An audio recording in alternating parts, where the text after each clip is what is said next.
Mark, talk about your story a little bit. How you got to this point. I know there was some struggles in your life and a shifting of priorities a little bit. Can you talk about how you got to what you're doing now? Yeah, you know, I think I'm like most people that when we look at, I use as an athlete, I grew up, ate whatever I wanted, and because I exercised 5 hours a day, I would burn everything. And, you know, I grew up and I watched my mom. She was a dieter, and I watched her like measure her food and eat her dieting foods. And her and my sister Lori always struggled with their weight, and I just said, well, she just doesn't know. You know, she's just not active enough. She's not exercising enough, because I was growing up and I thought that's what you did.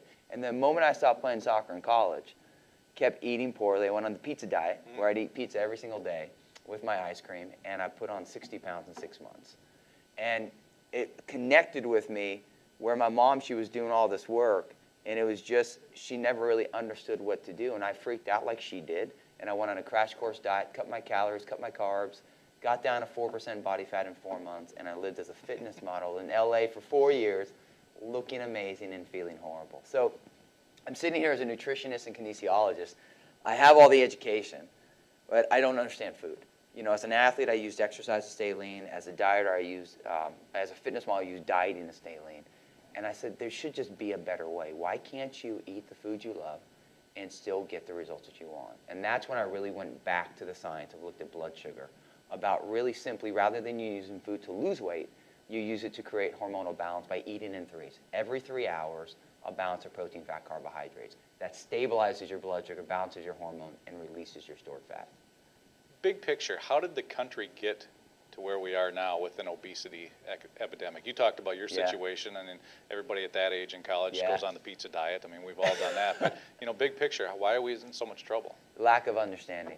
I just think right now there's a gap, and people are looking, they want to do it. Like, we look at that, by 2020, 75% of the adult American population will be overweight or obese. At the same time, we are investing more into weight loss programs and pharmaceuticals than ever before. So, like, you think about it, wait a second, we're unhealthier than ever before, yet we're investing more than ever. So people are looking, and most people, they say, I know what I need to do, I'm just not doing it. The reality is they don't know what to do, because they think they need to cut and restrict.